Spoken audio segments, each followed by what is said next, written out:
Coming up on this week's show, more Atari VCS controversy. Your chance to own the rarest gaming system ever. And we talk to the man who launched the Mega Drive, Michael Katz. This week's show is brought to you by Retro Gamer, the essential guide to classic games. Hello and welcome to the Retro Hour podcast, episode number 194, your weekly dose of retro gaming and technology news with me, Dan Wood. Me, Ravi Abbott. And me, Joe Fox. And welcome along to this week's show. Now, it does kind of feel like you've walked into the middle of a doctor's waiting room, the amount of coughing and spluttering that we've just done before we started recording. It's getting that time of year, isn't it? We've got the man flu. We've all got the man flu. I think I've been hit the worst. You reckon? So, yeah, I reckon so. Definitely, 100%. Ambulance is on standby. Yeah, I'm the most manly here, so the flu has hit me the manliest. And Ravi had it last week. He's all right now. Yeah, we'll see if it comes back. We're going to mutate it and give you it back. But, I mean, we have had an incredible week. We're still kind of getting over how incredible last weekend was, really, because we did an event that was really nice because it was in our hometown. I could literally get up 10 minutes before actually 10 minutes after it started. I was late getting there, admittedly. But this was the Retro Gaming Fair in Nottingham. Now, we went down not really knowing what to expect because it's the first of its kind in our hometown of Nottingham. And what a turnout. Yeah, it was incredible. We lost Ravi in the crowds. Just kind of had to follow his voice and his waving arms of him making dodgy deals for CD32 games.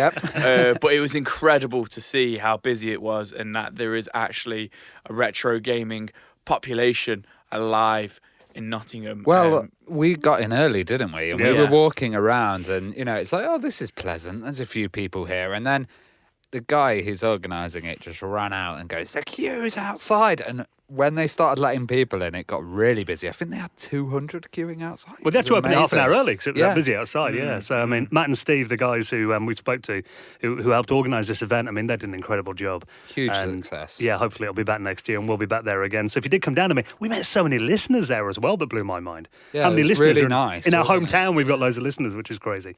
Now, speaking of events, when the show comes out, you and I, Ravi, will be on a plane heading to Deutschland. Yes, we'll be going to Amiga Germany 34. Can you believe they're still doing Amiga shows? And this one is crazy because it's nearly 1,000 people. You went last year, didn't you? Yeah, oh my God, I absolutely love it. Really good show. Dan's never been to an Amiga show, even the ones with 4 people. Yeah. So you're going to love this. Yeah, you were... You looked a bit green when you got back, though. It was a Pilsner was on tap, I think you told me. You do just drink all weekend. But there's also another weekend where everybody's going to be drinking, and that is Play Blackpool. Oh, it's got to be done in Blackpool. 80p a pint, you can't say no, can you? Let's be honest. Unfortunately, though, because we said we'd go to Amiga Germany probably about a year ago, and we didn't realise the dates were going to clash. You have to book ahead as well for that, So, I mean, it did turn out that this is actually the first Play Expo we've missed in about, over 3 years now. So, unfortunately, we're not going to be there this weekend. But, I mean, a lot of people come along to check out the talks that we normally do. Luckily, they're going to be taken care of by someone who will probably do a better job than us. Let's be honest. Well, the guys at Retro and Lim. Now Retro and Lim, they've got Ian Lee, who's hosting one of the panels. Actual Good Morning Britain host. Yeah. So, Tim Follin as well, the composer that, you hardly ever hear Tim Follin speaking. So this is just fantastic to see him live out there. Sean Southern as well, Andrew Morris. Magnetic Fields panel they're going to be doing. Platonic one as well. I'm really can't wait to catch this on Retro and Lim's channel. Yeah, they do a really good job of filming them all and putting them up. So, if you can't make it along this weekend, I'm sure they'll all be up there as well. If you are going to Play Expo Blackpool, have an amazing time. Have a pint for us. And if you're coming along to Amiga Germany, we will see you there this weekend. And actually, we've got loads more events coming up. Normally, we're well over for the year, but actually, there's a load more coming up this year. So if you want to check them out on our website, theretrohour.com, click on the events section and you'll see them all in there. And actually, our website is the same place you can go if you'd like to help out with the running of this show. Now, every week, Joe gets really starstruck. When we talk about the Hall of Fame, he's like, rolling out that red carpet, these VIPs, because without these people, we couldn't do this podcast every week. Have you figured out how to get in the Hall of Fame yet, Joe?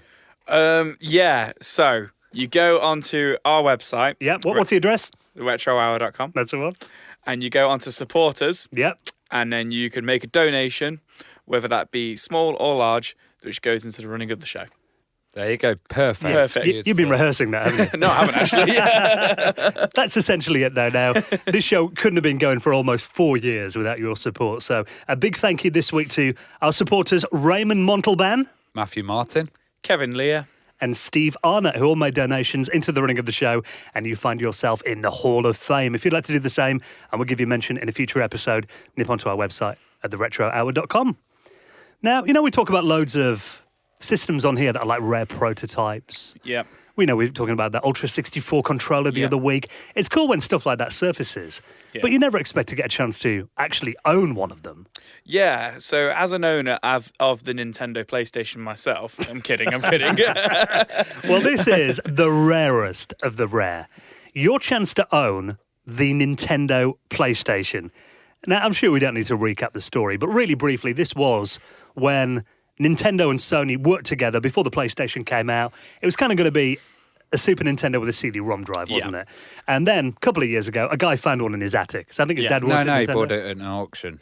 Did he? Okay. Yeah, they bought it at an auction, which was kind of a sell-off of goods, and that was randomly there. From a guy that worked at Nintendo. So they do have a receipt for it, so that probably means that they can actually sell it on, rather than it being like Nintendo's property or Sony's property. That's a good point. Can you imagine if they sold it on Nintendo? Actually, we own that. Yeah. So now... So the guy's name's Terry Diebold. Yeah. And he's come forward and he wants to sell it off, wants to auction it off. I'm going to pose a question, because I've been told certain stuff by certain people that I'm not going to be able to say on the podcast, but here we go. That's intriguing. But say this wasn't the only Nintendo PlayStation in existence, wouldn't it be wise to sell it now, get as much press coverage as possible before other ones come out? I'm going to go on Ravi's house and raid his attic. What you got lurking in there? Ravi's got 6 of them. He's just using them as a footrest. But you know what I mean? Like, if people created this, then there must be a few more on the team. And if that's one that just kind of got out, then, it makes sense to hype it up, wouldn't it, to get the highest price? I see what you're saying, Ravs. But I would have thought, this story's over a year old now. The existence of it, not the fact that might be about 2 years, actually. Yeah, the selling one's been around this week, though. Yeah, the selling one's around this week, but I would have thought somebody had come forward that they have one. Yeah, someone else. You mean? Someone else would have come forward if it, if it was just if I had one of his lying about every. I've heard rumours. That's all I'm saying. Rumours. It's him. I know it is. It's Ravi. He's got one. I've glued a PlayStation. It's not even a PlayStation 1. It's a PS2. Crudely done. Look, lads, look what I've got. Bought on Snenton Market for a quid. If this does sell for a high price, I hope it goes to a museum or somewhere where it's going to be accessible, or someone's going to dump all the stuff or make copies or x-rays of the board. Like, it wouldn't be nice going to a private collector that just keeps it. What do you reckon? How much do you think it'll go for, lads? I was trying to think. I reckon. Do you think 100k? I don't know. Do you think should we all have a pop and then I'll do $100,000. I think the video. This is not an auction, by the way. So we got Dan for 100,000, Ravi. I think over $1 million, because the American market has just gone absolutely mad for video game systems. And I think if you get the right person, I could be totally wrong. Okay. Well, I was gonna go lower. So I'm going to go for 30,000. Okay, $30,000. Whoever's nearest wins it. Is that right? Yeah, absolutely. but this is actually a working unit, because remember Ben Heck, he repaired it, didn't he? Yeah. He repaired this one. And this it runs Super Nintendo games. Yeah. And they did actually, there's an emulator of it now, isn't there? They kind of dump the ROMs and stuff. And I think there's a couple of games you can play in the emulator. I think somebody made like a custom game for the emulator, but you can't actually run it on the system, on the emulator. I mean, it's a cool bit of history to own. And, at the moment, as far as Joe and I know, a one-off that's out there. But yeah, I mean, like you said, it would be really cool if it went into the hands of a museum or something like that, not just someone who's going to, oh, look what I've got, and keep it in their bedroom. Some rich, game collector. It just gets stained by the sun. Quick retro-bright it again. God, no. If someone goes on YouTube and retro-brights that, they'll get slaughtered. So we'll keep an eye on it then. Of course, if anyone would like to buy his little Christmas present, we're always open to donations. Now, let's talk about a topic that we were discussing last week. The Atari VCS has reared its head again in the news this week. And actually, it turns out there's a couple of stories that have gone around. Now, first of all, let's talk about the first one. That is, they've actually revealed what they are saying is the motherboard to the Atari VCS console. So on Medium, which is kind of a blogging platform, they have Atari VCS, plastics, thermals, and internals. Yeah. So thanks for the listeners for actually giving us this link. And they're showing testing, they're showing the pre-production board as well. They've got like little molds and stuff. So, they are progressing. And I was like, show us a prototype. But yeah, it seems that there's hardware out there, which is good. Well, this does look like, not like when we had the Coleco Chameleon, it turned out to be a graphics card. Yeah. No one's come forward and actually identified this as something else. And looking at it, architecturally, it looks like a modern games console. It's with got a Ryzen CPU in there. Right there in the centre. You've got, your dual USB by the looks of it there. You've got HDMI, a couple of other random kind of ribbon connectors around it as well that you imagine would go to media readers and that kind of thing. It looks like a modern, very simplistic board. A few people in forums have pointed out there is no visible RAM on there. But I guess that could be kind of... on the underside, or maybe... Yeah, it could be. Yeah, they're only showing the top of the board here. Someone actually... I was watching a video. It was a video you linked me up to today. Oh, it was a guy kind of doing a breakdown of the board and what his thoughts were on it. And it's a great channel. Let me just quickly look the name up because it's a channel I watch regularly and the name's completely slipped my mind at the moment. And it is Spawnwave. Now, Spawnwave on YouTube actually did a video about this. And, he kind of talks about his thoughts on it. He's sceptical, as a lot of people are about this prototype. But one interesting point he makes is you look right in the lower left corner of it, and it's made by a company called AskPCB. And if you go onto their website, what they are is a company that essentially you can order a motherboard, they'll make it overnight for you, 24 hours delivery. Oh, okay. They'll get you it next day. They specialise in custom boards that are delivered really quick. Right, okay, so there's a speculation there that Atari, they've heard our podcast. They've had this whipped up by Ask PCB. It's all your fault, Joe. It's all my fault. But no, that is interesting though, jokes aside. That that's, I don't know, it's just building more. You had me there for a minute. It might be the right thing. Yeah, it looks like it could work. Nice. They look like they've got designs, and they've also got good plastic moulding for the case as well. It looks like, with the wood grain on there as well. So, well, in other news about the Atari VCS this week, the Register, who it kind of feels a bit like the Register have really got it in for the Atari VCS. Well, they say you only get on the Register if you've done something bad. Yeah. It's like that's a lot of people go, how do we get on the Register? And they're like, just mess up. Well, they had a fallout, I think, with the original that hotel room story that happened years ago now. But this is quite an interesting little development here. The headline is, Atari VCS architect quits the project, claims he hasn't been paid for 6 months, retro console's a mess, may never launch, sources allege. Now, this turns out that the main system architect, Rob Wyatt, he quit the project last week on Friday, October the 4th. He said he's officially resigned as the architect of the VCS. He said they haven't paid invoices going back over 6 months to his design consultancy, which were working on the VCS. And he said they're a small company. They've been actually really lucky to survive that long without getting paid, which doesn't bode well. Yeah. That doesn't sound good. And now, having the lead architect quit the project at this stage, maybe it got the stage where, look, it's made now, we don't need him, which doesn't sound nice. It could be that, yeah. But and they raised a lot in the Kickstart, didn't they? So you would think they'd be able to pay 3 million, people. was it? Something like that? Yeah, and they did, which is weird why they haven't paid this guy. I'm sure that's a drop in the ocean compared to... And how does it say how much they owe? 75,000 euros or something. It's not an insignificant amount of money, but for a small company, that would be. Yeah, that's a lot of money. That's probably 3 people's yearly, income or something. Do you know what I mean? Yeah, this guy's trying to keep his independent company going. Yeah, exactly. So, again, it seems weird because they do something right, but then on the other hand, something else comes along that kind of makes everyone skeptical again. Counteracts it. Yeah. And I'll be honest, I don't know which way this is going to go. Because I think people, we talked about it last week, they have been burned by stuff like the Coleco Chameleon stuff. There's so many comments. It's a scam. It's never going to happen. That seems to be the top comment on every Reddit post I see, every YouTube video, every article. There's not enough solid proof that this thing is going to be in people's hands in December. For me, like we're just not. I'm just not feeling it. You know what? I feel a lot more confident now that I've seen a motherboard and I've seen plastic molding and stuff like that. But still, it's like, do you have an OS? Do you have how are you going to operate? What firmware are you going to put on it? You've got all these features on the board. Are they all going to be active on launch? Like they might say, oh, the USBs don't work on launch and this doesn't work, but we got it out there. We got it out. We got it in your hands. Yeah. We talked about there's no RAM on them. Maybe you download the RAM. But there is a summary here on the register at the end of this article. So they said, we're getting into the weeds. Here's our short version of our 2-week investigation. The Atari VCS will be an extremely limited console. It's essentially a $250 PC in a nice-looking retro box. Atari's main architect has quit, saying he's not been paid. Penny pinching throughout the development process has resulted in a range of bad decisions that effectively prevents the Atari VCS from calling itself a dedicated games console. No original game developers have signed up to the Atari VCS 2 years after its launch and are unlikely to in the future either. There will be no native apps. Services like Netflix will be accessed through a web browser. And the Atari VCS is unlikely to hit its March 2020 deadline and may in fact never launch, they're saying. Now, they said they've sent their concerns through to Atari's press agency, Uber Strategist. They promised to get back to them.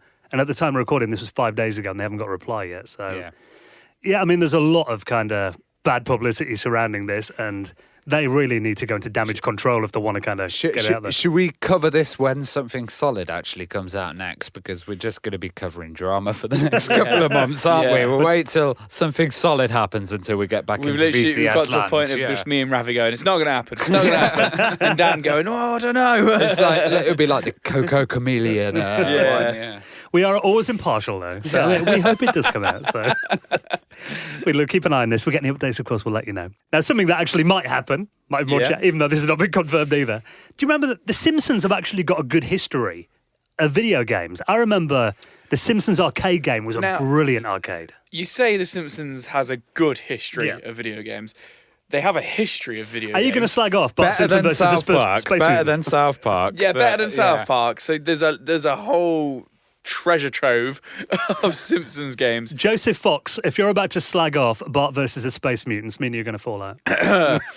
I'm not going to slag off Bart vs. Space Mutants at all. I don't have an issue with classic Simpsons games. Some people, some angry video gamers may have issues with with old school Simpsons games and stuff, but Simpsons Hit and Run 2003 classic is a massive PlayStation 2 and GameCube classic. I think it came out on the original Xbox as well. Well, that essentially like is Grand Theft Auto with the Simpsons. Yeah, it was a PC version, kind of version of GTA, which children could play. And I was a child when I got, my hands on it. But when you played it, it was the driving that was so good. Yeah. Because they had shortcuts. I remember you used to smash through like signs, people's houses, and if you worked the map out on Simpsons Hit and Run, you could just bomb it across it. It was so good. Across anywhere, bomb across Springfield. Yeah. So it's not been announced, but the original developer? Yeah. Is saying it's something they absolutely would love to explore and be fun to explore. This is the only game I can't get running on my GameCube Wii U emulator. Oh, and really? I'm sat there and Really? I'm like, this is the one I want. I wonder why that is. Well, this is a guy who made it. His name is Vlad Seraldi, and randomly he did an interview with Lad Bible.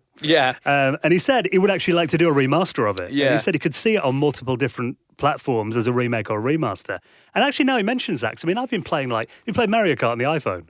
I haven't played it. It works really well. It does. It work really well? A lot of people have been slagging it. I really enjoyed it. Call of Duty came out on the iPhone. Yeah, a friend that of mine's works pretty trying to get me well. on that, yeah. So I think it's got the stage where actually, the mobile games are actually very capable in terms of control. So he's saying he think it could come to. Well, he said a lot of different platforms it could potentially run on.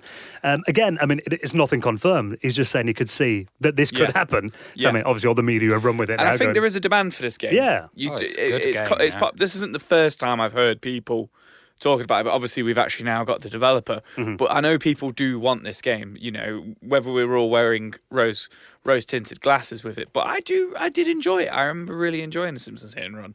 And there is kind of that era, kind of the mid-2000s. A lot of those games, of course, they're on those systems that just before HD came in. And a lot of them haven't had the kind of remastered touches to them yet. It's kind of got the stage where we're doing all the, the PlayStation stuff and that again. Yeah. But we haven't got into GameCube kind of era yet. But that would be a game that would translate really well to modern systems, I think. And The Simpsons, I mean, all right, it kind of lost its mojo on TV like over a decade ago, if not more. But it's still a franchise. You put Channel 4 on 6 p.m. It's still on every day. On. Yeah, it's still a very, very big property, I think. So it would be great to see that game coming back. And I love the Simpsons characters, though. And they're I love The Simpsons, but I hate the new Simpsons. I think that's just the general, like, everybody's kind of in that. But the classic stuff, Yeah. I set. I've got like a Sky Plus kind of box, and I set it to like series link and record all the Simpsons on there. Go through, and either in 4:3 I watch. When it gets to widescreen, I'm like, skip that one. What was it? What last season of South Park? At every end of it, they said cancel the Simpsons. Right. Yeah. Oh, really? Yeah. Oh, wow. So if we get any more news on that, of course, we'll keep you up to date with it. I think it's interesting that the original developer is now saying that. Right? Yeah. And the reaction this has had kind of makes you think. And I think there is definitely a demand for it there. So, now, talking about video games getting out there, what about this? Did you ever expect to hear a video games music show on BBC Radio 3? Not at all. And I think this is absolutely fantastic because they're kind of seeing that games are getting popular, and this is going to bring video game music to a lot of people, because I think video game composers are as good, even better than regular composers, and I'm constantly listening to video game music. We promote it a lot on this show, and they're basically saying, with stuff like data discs coming out, I am 8-bit as well, these vinyl video game scene, these huge concerts, and the Rob Hubbard concert, the symphony recently. They're saying that they want to do a full show, so it's not just going to be nostalgic. They're going to have modern stuff in there, but they say each week they'll play one classic track that they think's kind of stood the test of time, and they'll also interview a video games composer, lifting the lid on the kind of background of how to write video game music, which we've done on quite a few episodes here. And the rest of the show, she's just going to play tracks that she loves. Which is awesome. I think probably having, the fact that Rob Hubbard was on the One Show the other week, and they did actually air that without telling anyone, didn't they? Yeah. We didn't have any chance to pre-promote it, just happened. Because it missed its original air date, then it happened about 2 weeks later. But the fact that Rob was there on like a primetime BBC One show proves, I think, there is someone at the BBC who I think actually has got a lot of respect for video game music. Yeah, this is Jessica Curry, and she's saying, video game music is mind-blowing music, which really thinks it is. And she says, a lot of people think it's just battle music or aggression, but she wants to prove that could it be further from the truth? You get really emotional, you get nice soundscapes, all these different types of music in video games. That's cool, though, 'cause it's like, again, it just feels like this stuff is becoming more and more accepted all the time. Which is awesome to see. Now, this week we've got an amazing guest who's coming up in just a minute. I actually recorded this one on my own at home the other night because due to time difference, we had to record this like late on a Friday night. And, you guys are wasted by then, so did it on my own. So this is with Michael Katz. Now, he was a director for new product categories at Mattel Toys. He created the first portable handheld video games. Auto Race, Mattel's football as well. After that, he went to do marketing at Coleco, the ColecoVision. After that, he went to Epix. And then he went to Atari, working on originally their computers they had out with Jack Tramiel. There's some very interesting stories about his time working with Jack. And after that, he went to a little company called Sega and launched a console you might know called the Mega Drive. So never heard of it. Bit of an interesting history, this guy. So he's so good. Michael Katz is going to be our guest on the Retro Hour podcast in a couple of minutes' time. Before we do that, our good friends at AtGames have been in the news again. Now, quite fitting that we talk about AtGames after the Mega Drive because the actual Mega Drive Mini's here. We'll talk more about that in a minute. Everyone seems to love it. The AtGames ones didn't really do all that well in terms of reception. Sega! And on top of that, they're in trouble again, aren't they? Yeah, so from two different companies. Now, there's two lawsuits kind of coming at once. First one, this is really bizarre. Bandai Namco are going to sue them over a Miss Pac-Man mini arcade cabinet.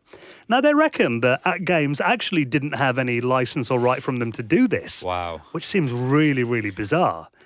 I don't know, because it's not like they are a small little unknown company. That just seems a bit weird. Why would they just go, yeah, we've got that, and let's make it? Huge title, isn't it? There's got to be more to it than that. There's more to it than that, surely. But weirdly, they're also claiming that apparently this unauthorized version of Miss Pac-Man has caused some problems with the original developers of the game.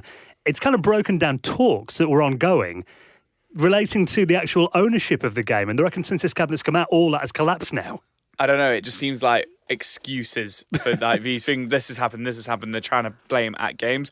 Yeah, we all take the piss out of AtGames. You know, they did the crap Sega, but it just, I don't know. There's got to be something more to it. Sure, I see a lot of this happening though. Like people basically releasing old games and people going, "No, we own the rights," and then another company going, "We own the rights," and it's so confused you know with some of the older stuff. You could be stuff. right. Maybe they think they've got the rights, but they've got it from the wrong company. So a lot of these companies have been through so many other companies over the years. Maybe broken Ravi's onto it there, actually. So there is an article on Polygon that I'll link up to in our show notes. It kind of just skirts over the details. It doesn't go too in depth. But also it turns out that Walgreens, which are a big retailer in America, they're suing AtGames for breach of contract.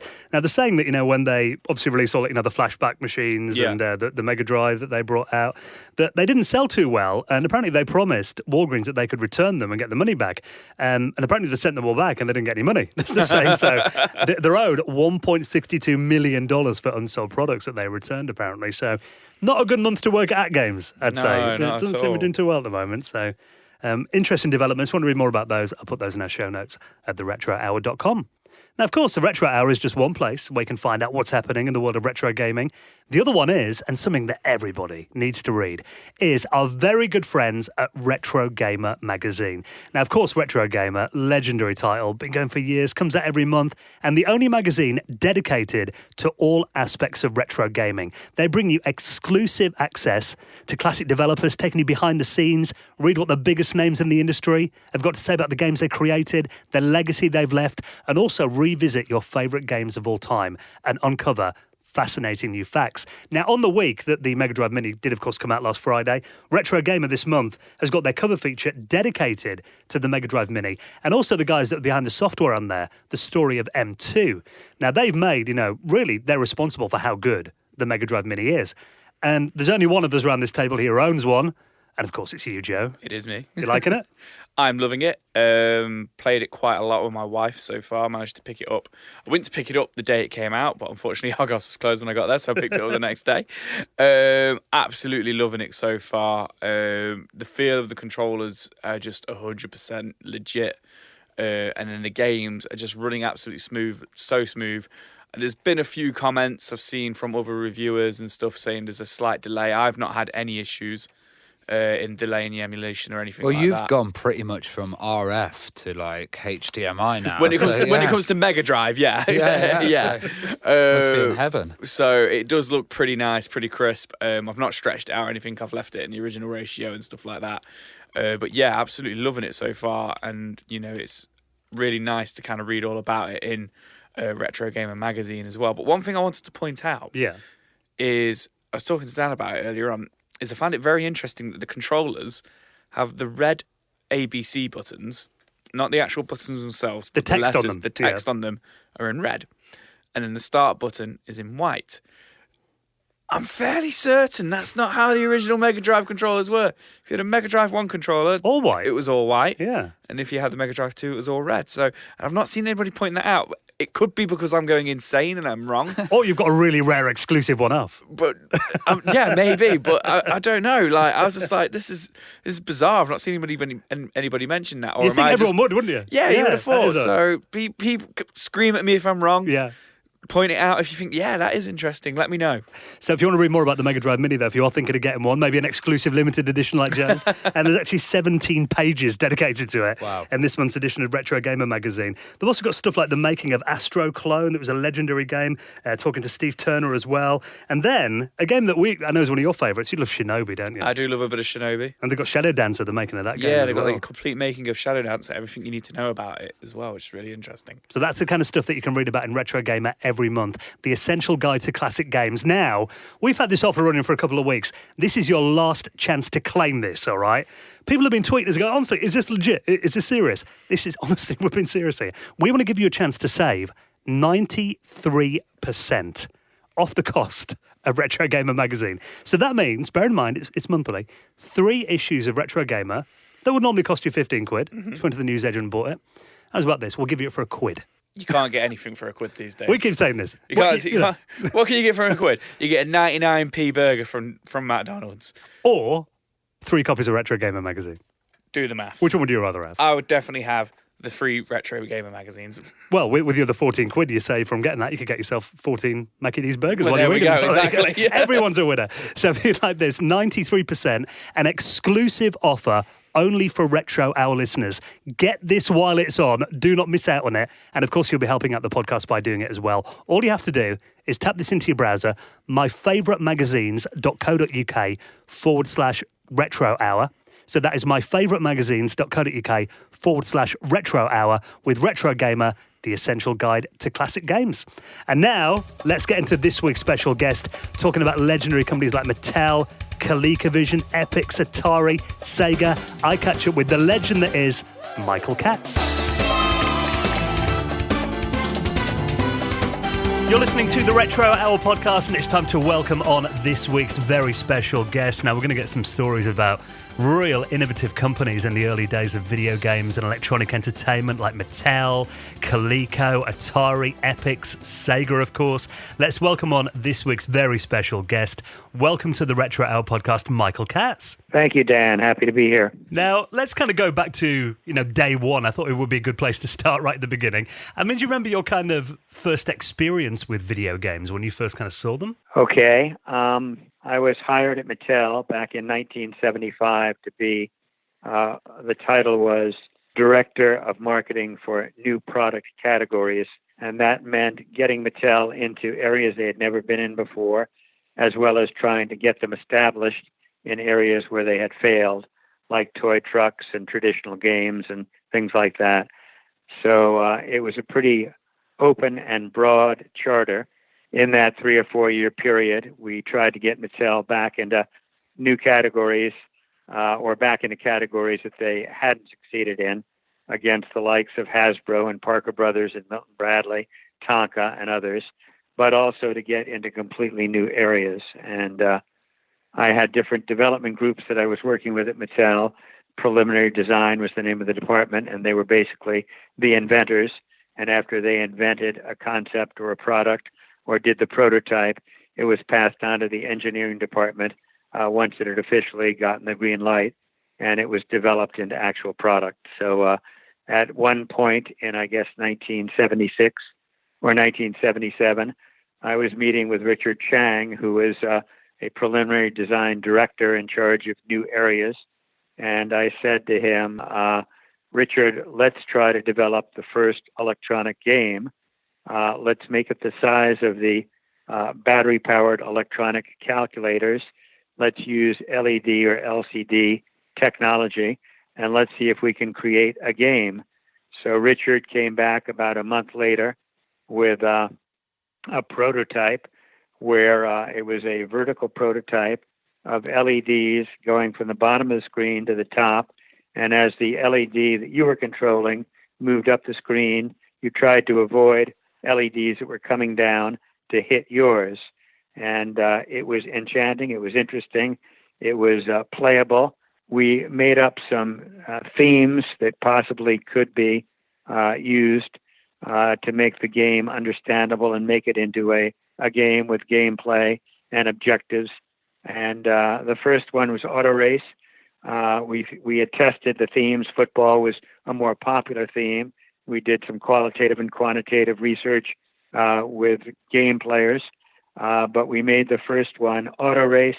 Then the second one was football, then baseball, basketball, and that was the start of the industry of handheld electronic games. So that was probably the most gratifying new area that we came up with in the 3 or 4 years that I was in charge of new product categories.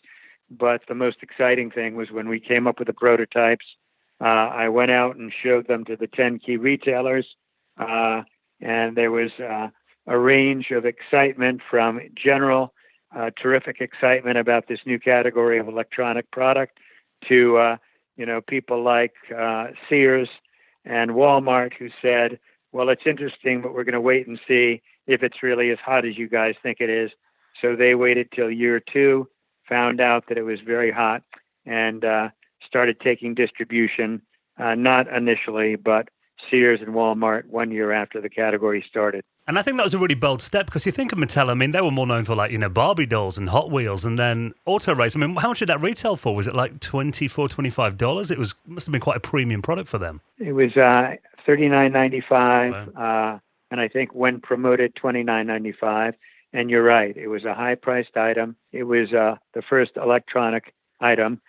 Simon was out from Milton Bradley, which, as you recall, was a tabletop electronic game where you just duplicated sounds and lights that Simon was making. I believe you had it in the UK. Yeah. But there had been no real, portable game based on themes that were extremely popular, like, sports or auto race or shooting and that kind of thing. So we were the first to do it. And there was a copy made by Coleco, which was a company that was almost out of business and was known for, outdoor toys and ride-ons and not electronic product. But Arnold Greenberg, who was one of the two sons of the founder, decided that they would copy and try to improve on Mattel's Football 1. And I actually was offered a job to become the first vice president of Coleco. And the Greenbergs knew I had worked on new products at Mattel. So I became the first VP of marketing, got equity in Coleco. Coleco was a public company, almost bankrupt, about $7 a share on the stock market. And they got a jump on the electronic category by coming out with a duplicate product to Football 1, but with more features. In the first week I got there, I was asked to approve a commercial, which had electronic quarterback versus Mattel's Football 1. So that was ironic. And then at Coleco in the next 3 years, we did the head-to-head line. We did the miniature arcade games. We did ColecoVision, the console and all the software. We did Cabbage Patch Kids. And Coleco was the fastest growing New York Stock Exchange company because of all that in 1981. Stock had gone from 7 to 60. And so that was a nice little run based on getting started with handhelds and ColecoVision and Cabbage Patch. So, well, coming from those handhelds and then having the ColecoVision, a home console, what kind of made them decide to go into the home console market? And did they kind of see that as the next big thing? That's a very good question, Dan, because I was head of marketing and I had a director of marketing named Al Kahn, who was a very bright guy. And when Arnold Greenberg came to us and said, I think we should come out with a console, we basically had experience with licensing titles from the arcades, but they were in the handheld area or the tabletop area. And there was Atari and there was Mattel, and they were both doing well with their consoles. And we said, Arnold, we should make software for those guys using our strength in licensing hot arcade titles. So we should come out with games that play on the Atari and Intellivision system. But is there really a market for a third console? And he said, and credit to him, he said, let's make our console more powerful than Intellivision. Let's get licenses that we will only use on ColecoVision and will not be available to play on Intellivision or Atari, at least until 6 months after we introduce them on ColecoVision. And so, as you might recall, we had the exclusive license to Donkey Kong. Yes. Donkey Kong was the hottest arcade game. We made Donkey Kong the game packed in with ColecoVision at introduction. Anyone in the home area, any game player who wanted to play Donkey Kong at home had to buy the new ColecoVision because that was the only way in the first 6 months that they could get Donkey Kong. And that was a pretty brilliant move on our part, generated by the concept that Arnold Greenberg had, that there was room for a better, more powerful console, if in fact the content was there to support it, because as you know, it's the games that sell the hardware. Well, after Coleco, you went to Epix. How did you end up at Epix? Well, I was at Coleco, and one of my objectives was to help turn the company around, get involved in exciting product, which we had, and make some money on the stock. I had stock options, as the stock, if we were successful, went from 7 to 70, and all that happened. But I was a California boy. I was married with 2 kids. They were in California.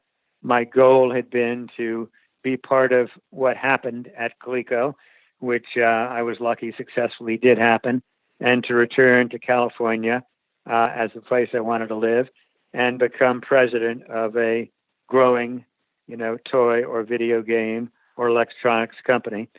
So I was contacted by some headhunters in my 3rd or 4th year at Coleco, and they said they represented a PC game company, a very strategic company that made PC games, and the name of the company was Strategic Simulations / Epics, and their board members were venture capitalists from San Francisco, and they were not that happy with the growth of Strategic Simulations, the company, and they wanted someone with a mass market consumer products background to come in as president and CEO and to create more of a mass market product line for Epics and transform it into a broad-based video game company, not just a strategic company that made games like Temple of Apshai, which is a text-based game. The company was doing only $1.5 million in sales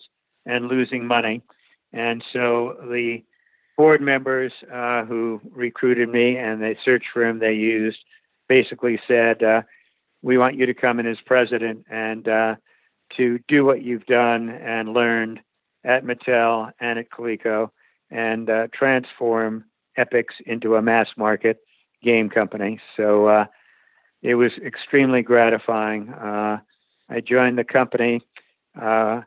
We thought of coming up with the strategy of action strategy games that were somewhat thinking games, but had action elements that if you performed the action properly, you could turn a game into a successful action strategy game. Witness the games like Jumpman and Pit Stop, which was actually a concept I had of an auto race game, not based on just as fast as you could race around the track, but a game based on the strategy of how long will the gas in the car last, how long will the tires last, when do you go into the pits and then control the pit crew to change tires to gas up the car. So the strategy element, even though it was an action concept, auto race games were very popular. The strategy element was you had to decide when you came into the pits to change tires or gas up. If you were wrong and came in too late, your car had broken down on the track. If you came in too early, it took too much time to go through the pit, and the other racers you're competing against, beat you. So we needed a logo to say action strategy, to say we were getting more into popular mass market action-oriented video game type games. And so we came up with using the Thinker, Rodin's Thinker, as a strategy symbol, but we put a joystick in Rodin's, in the Thinker's hands. And if you recall, maybe Epics started doing different categories and genres of software. We had an educational line, we had activity toys, but the main thrust was action strategy games demonstrated by the Thinker.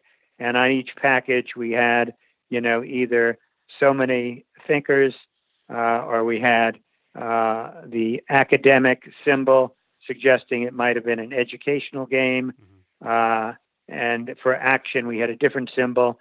So if grandparents or parents were coming in to buy PC games for the kids, they could see the title, they could look at the numbers of symbols and decide whether we were promoting it as action or strategy or combination. All our packaging was black and silver, so we basically changed the whole look of the company and had 5 or 6 different genres. Although it's a little known fact, I went to my buddies at Mattel, and we were the first video game company to license Barbie and Hot Wheels for computer games. And I went to Hasbro and talked to my friend Stephen Hassenfeld. We licensed G.I. Joe, and these were all licensed for a line we called activity toys, where there were not games where you won or lose, but there were games where you actually controlled the action, like in G.I. Joe. You had battles against enemies. You had weapons. In Hot Wheels, you built a car, put it on the track, operated it, but you were not racing to try to win or lose. And for Barbie, it was dressing Barbie and putting makeup on Barbie for different events like parties and other things. So Epix actually was the first computer game or video game company to seek and get the hottest toy licenses. So in 7 months of doing that, because we were running out of money when I joined the company went from $1.5 million and a loss to $7.5 million in sales 7 months later and being profitable. And we had a great booth at the CES show in Chicago when we introduced all the new lines, the new packaging, the new advertising, and that was extremely gratifying. Having those educational games as well probably made the parents feel like they justified, buying the kid a computer, I guess, because they're learning something on it. Well, our tagline was "Make learning fun," which became the tagline, or was the tagline, for everyone in the educational category. But what I should have pointed out to you, Dan, was in those days, about 10 retailers in the U.S. controlled distribution on video games and toys. So it was the likes of Sears, Penny's, Ward's, Walmart, Toys R Us, KB Toys, Kmart. And if you didn't get distribution with a new product, any toy category or game category, if you didn't get distribution, meaning get on the shelves of at least 70% of the top 10 retailers, you were never going to have a top-selling toy or game. And educational software and educational product at that time was not the big volume product for anybody, and the key retailers did not devote a lot of shelf space to it. So the big battle was not only getting the attention of the consumer, but you had to get on the shelves, and the buyers had to give you shelf space, and they were not giving you shelf space for the educational software like they were giving it to you for the Pac-Mans and the Donkey Kongs and the action and animated software and games. So you had to get by and get through and get success with the retail buyer just to get shelf distribution, and it went to what they thought would be the highest volume products and what were in terms of popularity with the consumer. Well, obviously Jack Tramiel left Commodore in '84 and he went to run Atari. So how did he tempt you to join them? And did you know Jack before you went to Atari? Let's see. I met Jack and Sam early on, and I'm not sure how or when I first met them, but I met them when I started at Mattel and then went to Coleco. And it was a little fraternity of video game and computer people in those days. So I got to know Jack and Sam somewhat on a social basis. And when they bought Atari and I was at Epix, I got a phone call from Jack asking if I wanted to have lunch with he and Sam to discuss something important to them. And I said, sure. And I sat down to lunch, and an hour and a half later, I had accepted a job with them that was three-pronged. One, to be president of their video game division because they wanted to bring back the 2600 and 7800. Yeah. And of course, video games was my background.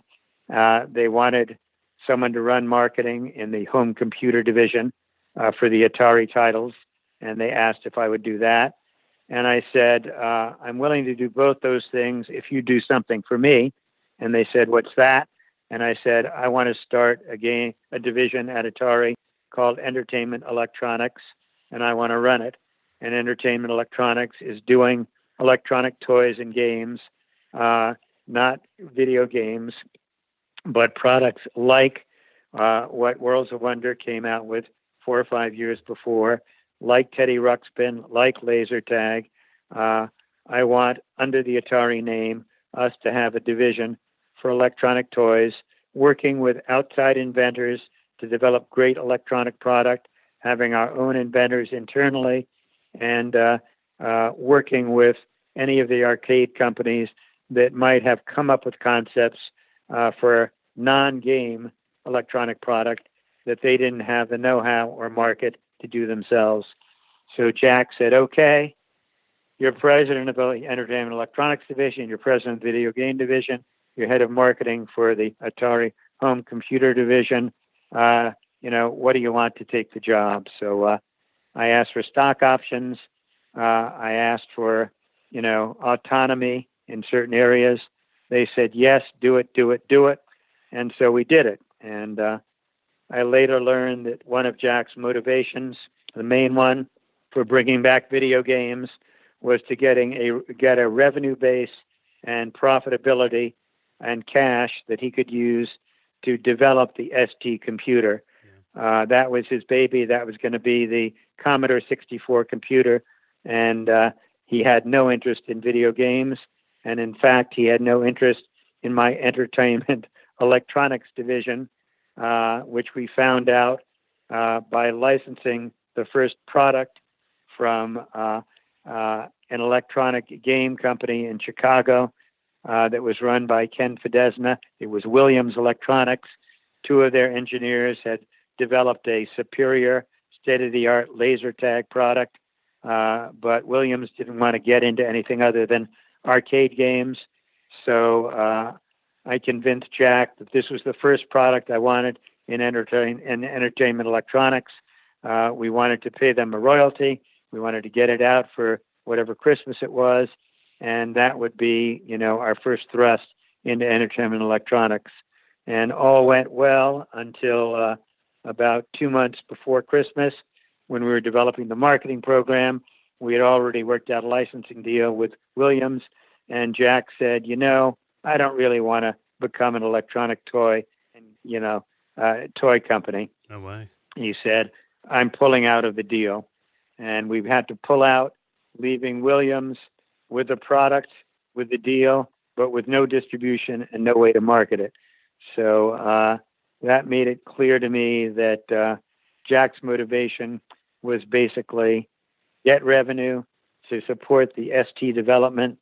And the ST, as you know, was not a success in the U.S. I know it did well in the UK, but in the U.S. we couldn't get distribution for the ST computer because the computer retailers and the mass merchants were wary of dealing with Jack because they knew that he didn't support products very well with marketing.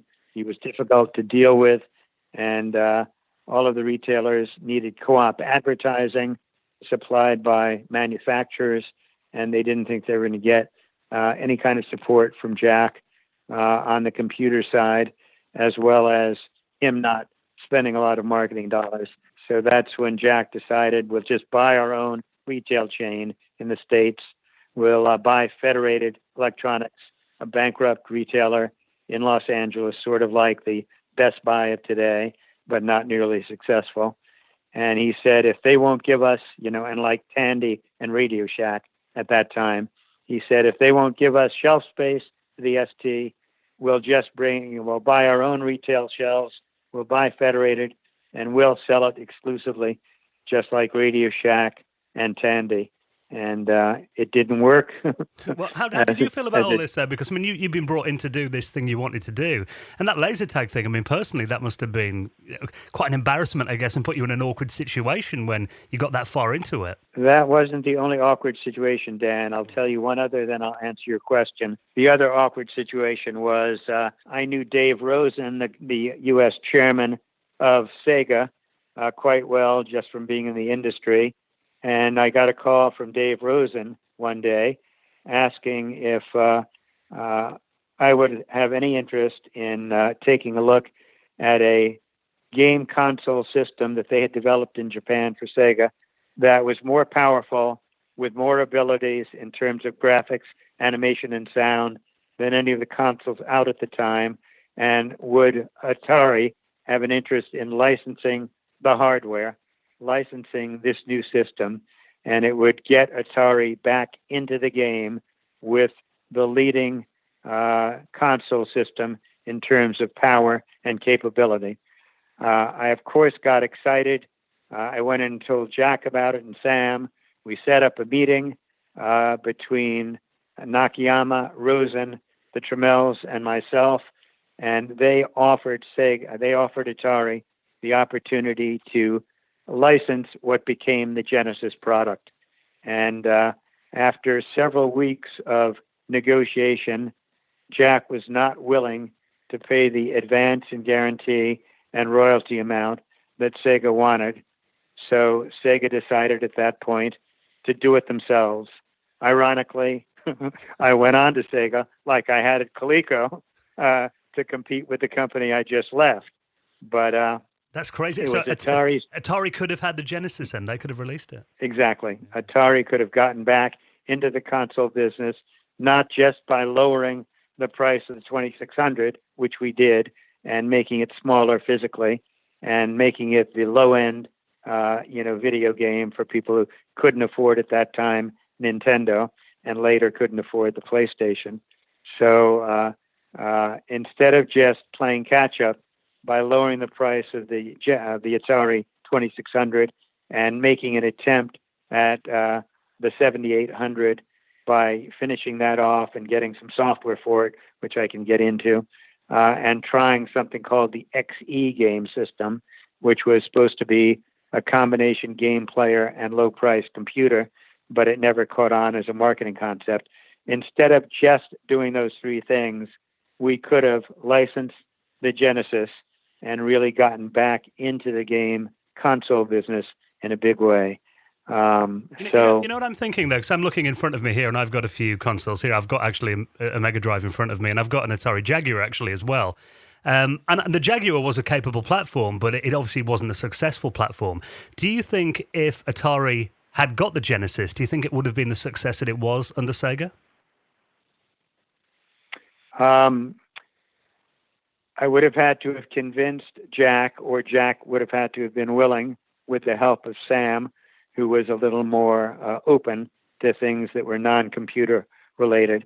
If they had agreed to provide the marketing dollars behind the Genesis in terms of creating awareness, advertising, and most importantly, building confidence in independent game developers to support the new system, because they knew Atari, despite Jack's reputation, would give us the marketing dollars to create awareness with the consumer, then it could have happened, Dan.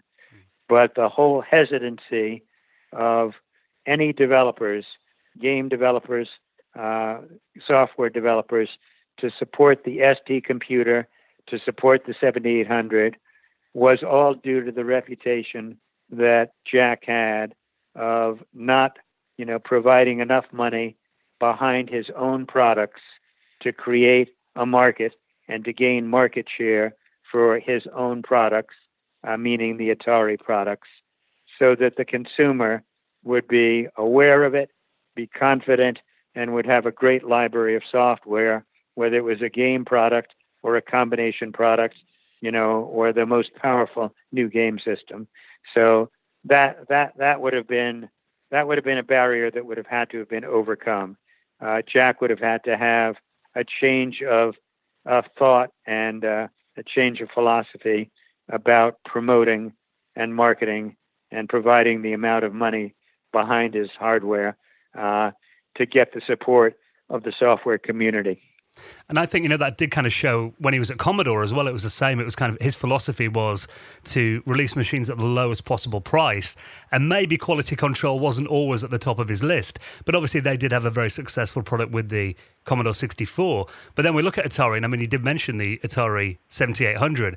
And that was it was technically a re-release, wasn't it? Because that was kind of on the shelf for about 2 years before it came out again in '86. That was a re-release, and it was a real challenge because there were only 6 or 7 software titles, games, introduced by the old Atari for the 7800 when I got to Atari, and the mission was to make the 7800 the hot new game system if video games were going to come back. And, they were coming back with Nintendo and then eventually with Nintendo and Sony, but they hadn't come back yet. So the dilemma was, how do we get, with very little money in terms of a software budget, how do we create new games at Atari for the 7800, and or how do we get the best independent game development companies to spend their money and time to support new games for the 7800 when they had no faith that Jack was going to provide the marketing dollars to give to us, to me, to create the TV advertising, the promotion, and everything else to create awareness with the consumer. So that was the dilemma. And believe it or not, it was the same position that I had been in previously, when having to try to get software that was good, that had generated its own awareness in another medium, like the arcade game medium, which is where we went to get software for the ColecoVision and the first home game consoles. So the dilemma here was, with the 7800, how do I get titles that had some awareness to get the 7800 attention for the consumer? And it occurred to me, why don't I go to my old buddies on the computer side and try to license their hot computer game titles for the 7800? So I went to guys like Alan Miller at Accolade, who had the hottest sports game in Hardball for the Commodore 64. And I said, Alan, can we license Hardball for the Atari 7800?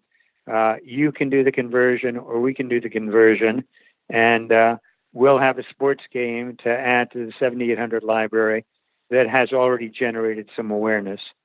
So we did that with Hardball. I forget the other titles, but I went to Gilman Louie at Spectrum Holobyte.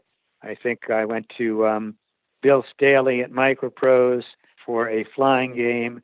But we licensed 4 or 5 hot computer game titles that had awareness with the consumer and would give the 7800 some content that was new and content that already had generated sales on the computer side and had generated awareness with game players in general. Well, let's kind of wind up your time at Atari then. What kind of made you leave Atari, and what happened with the transition to Sega? I was at Atari 3.5 years. I had stock options vested annually. Atari went public while I was there. The stock went from $3 to $12. Unfortunately, it dropped down to almost nothing eventually. But I had 3.5 years working with the Tramiels. I was gratified by what we had been able to do with limited resources. I was kind of tired of working in the game space. I had never traveled a lot in my life, and I wanted at least a sabbatical. And so I quit and took 3 months to travel around the world on my own and see countries that I had never been to. And I thought I would come back and maybe do something completely different, away from video games and toys, because while I enjoyed it, there were a lot of other things I wanted to do. I liked specialty retailing. I liked other categories of marketing. And so my plan was to just, travel, then come back and explore other avenues and other areas. So I quit and went around the world for 3 months. And I came back and was sort of exploring different opportunities. And I got a call from Dave Rosen, who told me that Sega had just introduced a new system to compete with Nintendo, and they never had a real president of Sega US. They wanted me to become president of a new division and basically take over the introduction of Genesis and make Sega into a force that can compete with Nintendo. Because I mean, back then, did Nintendo have like a 95% market dominance or something in America? They did, and they continued to for about the next 12 to 18 months while we established the Genesis in a lot of ways and built a complete company for Sega in the U.S., including sales, marketing, product development, engineering, design, and growing in terms of headcount and establishing relationships with independent game developers who had never developed product for Sega because Sega just didn't have the clout. But they were impressed with the Genesis as a 16-bit system, what it could do. They were impressed by the fact that software was being developed in Japan as well as in the U.S. internally and through the help of these independent development groups. So it was a wonderful Avis and Hertz situation, where Avis had to try harder to beat Hertz or Volkswagen going against the big guys. I always loved being the underdog, so I had the incentive philosophically to do it, and it was a challenge and a great opportunity, I thought. So I said yes, and out of it came Genesis does what Nintendo don't. Yes. The first time a Japanese company had ever authorized their staff to take a competitive marketing stance against another Japanese company. It just was never done before, but I was 1,000% behind that being the thing to do. I had done it several times before, as you know, at the Colecos and the Epixes of the world, and it was clearly a competitive marketing stance that was needed, and we could not get for Genesis a lot of the hot arcade game titles because Nintendo had a lock on them. So we had to ask ourselves, how do we compete against Nintendo with a more powerful system? Yes, we had the advantage of the hardware, but it's software that sells hardware. We need an exclusive line of software, and how can we possibly get it when the hot arcade titles are all unexclusive with Nintendo? And it occurred to me that maybe we could do it with personalities, with celebrities from the entertainment field, but more importantly, with sports personalities. And there was already a deal at Sega when I got there with Pat Riley, who was a basketball coach. And I said, let's extend that line. Let's try to get the hottest sports athletes in football, baseball, basketball. Let's do, what EA has done with Madden and FIFA soccer, and let's get an exclusive line of personalities. So we went after the hottest athlete in the States at the time in U.S. football, who was Joe Montana, the San Francisco 49ers. We competed with, we didn't know who, but it turned out to be Nintendo, and we beat out Nintendo for Joe Montana, theoretically to be introduced the first Christmas with the Genesis. And I convinced the Japanese against their best thinking to pay Joe Montana the advance and guarantee, which was an advance of $1.2 million to get a 3-year contract exclusively with Sega to come out with Joe Montana football, the first Christmas of the introduction of the Genesis. And a little known fact is we had contracted an outside development group to do it. They were behind in the development of the football game. And when we determined that we were going to be late for Christmas, I said, what can we possibly do? It occurred to me that maybe Trip Hawkins at EA, who had the most successful football franchise at the time in Madden football, maybe he had a backup football game available that we could make a deal on, and we could license, and that could be the Joe Montana football game. And you're probably saying, why on earth would Trip Hawkins give a competitor, Sega, a backup football game to compete with his own best-selling football game. Yeah.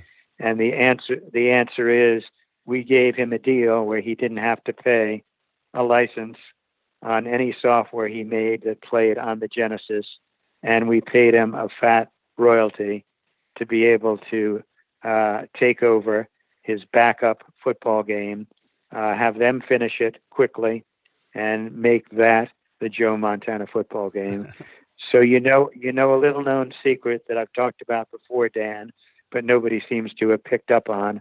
So our thanks to Trip Hawkins for saving the day, and that plus the Genesis Does What Nintendo Don't campaign, which not only meant the hardware Genesis system was more powerful, therefore better in graphics, animation, and sound than Nintendo, but Genesis Does What Nintendo Don't.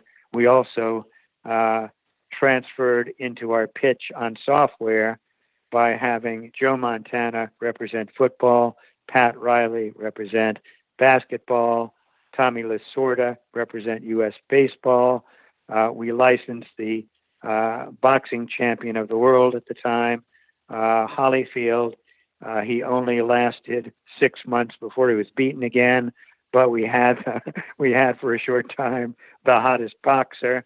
We had Michael Jackson as an entertainment personality. So we couldn't get the hottest games translated into games for the Genesis at that time, but Japan was working on a hot animated game, which became Sonic the Hedgehog. In the meantime, we had hot sports games, and that was our positioning for Genesis Does What Nintendo Don't. Well, let's talk a bit about the relationship between Sega of America and Sega of Japan. I mean, was that difficult at times, and what was kind of your working relationship like with Nakayama? Well, I eventually got replaced by Tom Kalinske, who Nakayama had known from the Mattel days. Tom was at Mattel when I was at Mattel. He was a VP of marketing on the toy side, and he later became president for a short time. So what transpired was the chant that I was supposed to chant every morning with my breakfast, and the only phrase I ever learned in Japanese was Yakumandai. If you don't know Japanese, Dan, Yakumandai means 1 million units. Right. And immediately on taking over the U.S.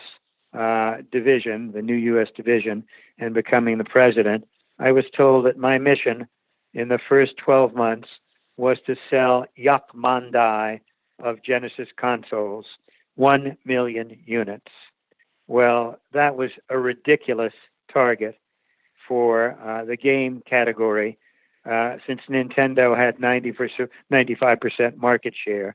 To achieve 1 million units in what was left of my 12-month tenure, which was about 7 or 8 months, or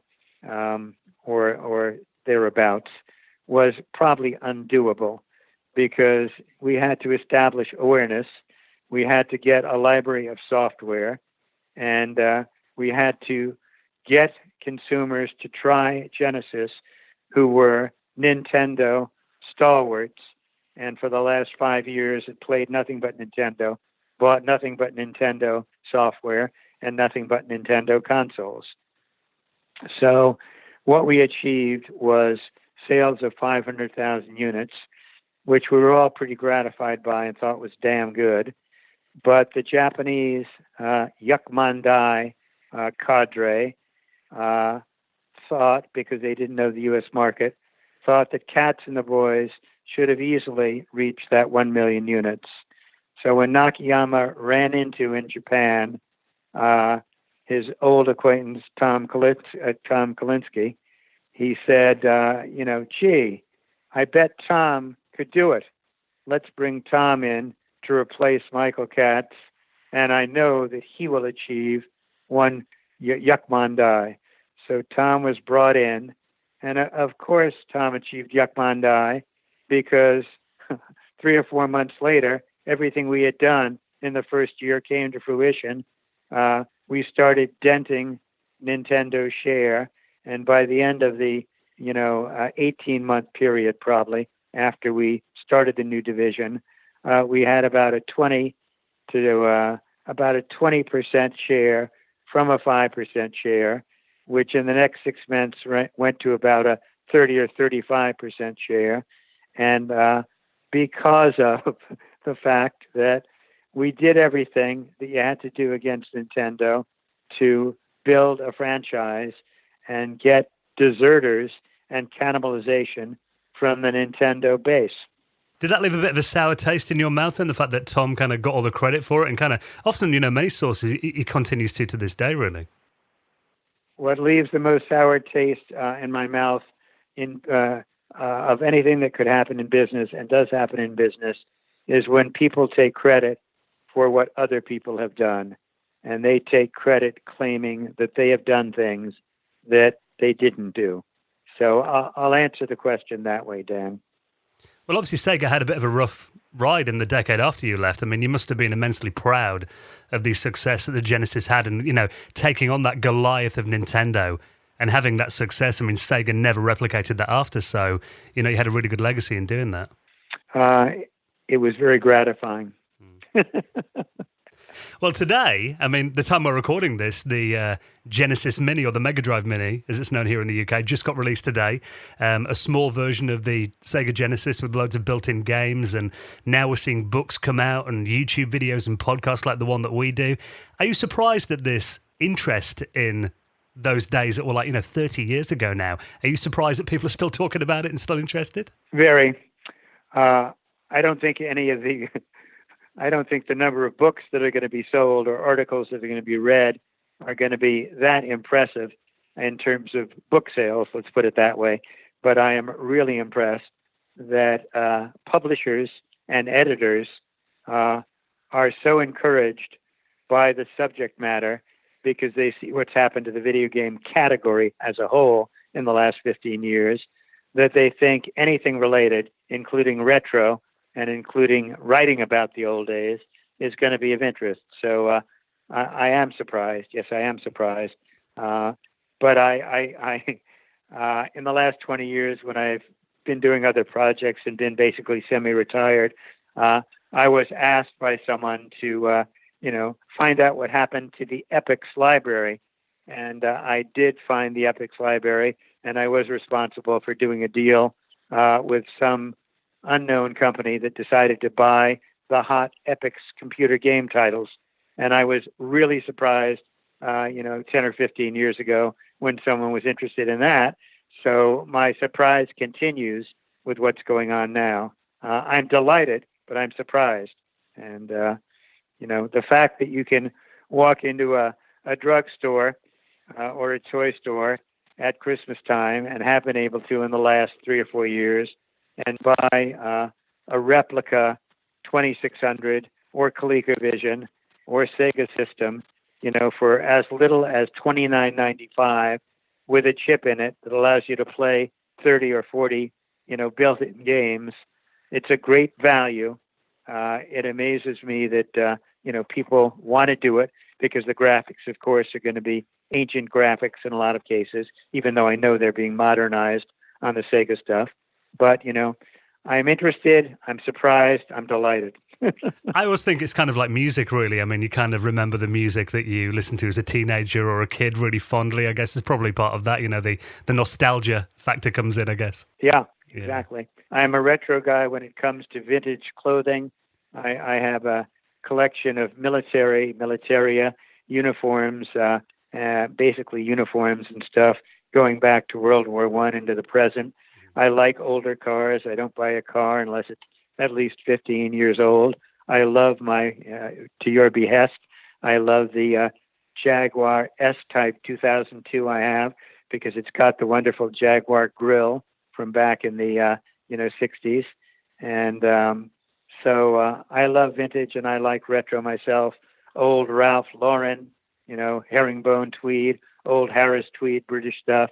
I'd be thrown out of, any get-together from video gamers who are, between the ages of 20 and 35 because I'm not wearing the black shoes, the black jeans, the black shirt, and but I like retro, and I love to see what's happening. You're one of us, Michael. Yeah. Oh, great. I'm glad to hear you are too.